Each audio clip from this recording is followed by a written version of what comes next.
Residential report writing and case studies, Chapter 8, disclosure of scope of work and something with the name. Disclosure of jurisdictional exemption.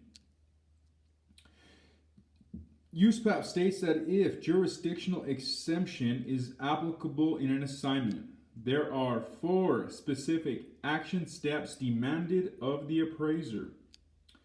2 of these steps, number 3 and number 4, require disclosure or citation in the appraiser's report.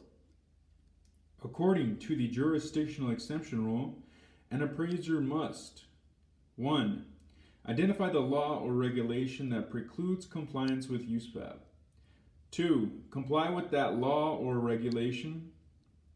3. Clearly and conspicuously disclose in the report the part of USPAP that is voided by the law or regulation. And 4. Cite in the report the law or regulation requiring this exemption to USPAP compliance. Many appraisers cite the jurisdictional exemption rule in their reports in a vague, general manner. For instance, this assignment is subject to the jurisdictional exemption rule. USPAP makes it clear that this type of generic acknowledgement is insufficient when an assignment involves jurisdictional exemption. The Appraiser Foundation Uniform Standard Appraiser, Washington, D.C., 2018-29, jurisdictional, and a page. Example, disclosure and citation. Here is an example of jurisdictional exemption. Sue is appraising a property for state probate court. In her state, the state probate code, a law, requires that her fee for the appraisal must be based on a percentage of the property's appraised value. Sue is aware that USPAP, specifically the management section of the ethics rule, prohibits an appraiser's compensation from being based on the amount of the value opinion. In this situation, the law takes precedence over USPAP. The law would, therefore, preclude Sue from complying with the part of the management section of the ethics rule that prohibits the compensation from being contingent upon the amount of the value opinion. The rest of USPAP, however, remains in effect. In her appraisal report, Sue must disclose the part of USPAP that is voided by the law or regulation. Cite the law or regulation requiring the exemption to USPAP. Sue's report might contain a paragraph similar to this. This appraisal assignment involves jurisdictional exemption. Specifically, the management section of the ethics rule of USPAP prohibits the appraiser from accepting compensation that is contingent upon the amount of the value opinion. However, the State Probate Code, Part 7, Chapter 4, Article 4, requires the appraiser's compensation to be based on the amount of the value opinion. This law would therefore take precedence over the USPAP requirement. Sue has met both of her disclosure requirements in one simple paragraph. She stated the part of USPAP that is voided, and she cited the law or regulation that is the source of this jurisdictional exemption. A brief quiz is up next. End of page.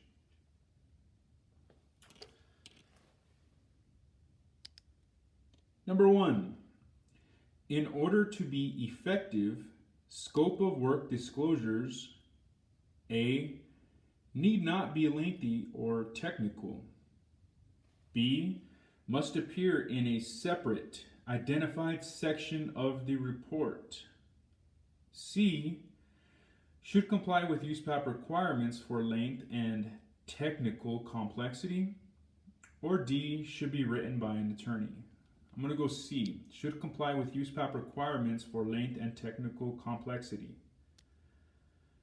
Number 2, true or false? If a client asks an appraiser not to develop the cost approach in an assignment, the appraiser does not need to explain the omission of the cost approach in the report because the client is already aware of the omission. True or false? I'm going to go false.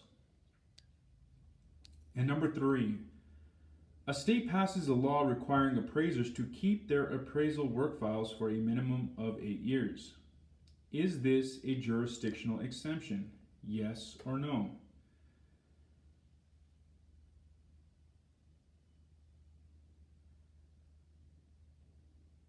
I'm going to go no.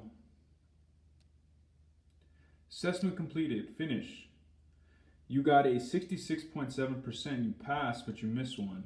Okay, let's go through it. So remember, in order to be effective, scope of work disclosures. Ooh, okay, so you missed the first one. You said should comply with USPAP requirements for length and technical complexity, but that is wrong. The correct answer is need not be lengthy or technical. It is not necessary for a disclosure to be lengthy or technical. In fact, the best disclosures are stated simply in plain language. Chapter 8, Additional Simple Client Requirements. So remember, in order to be effective, scope of work disclosures need not be lengthy or technical.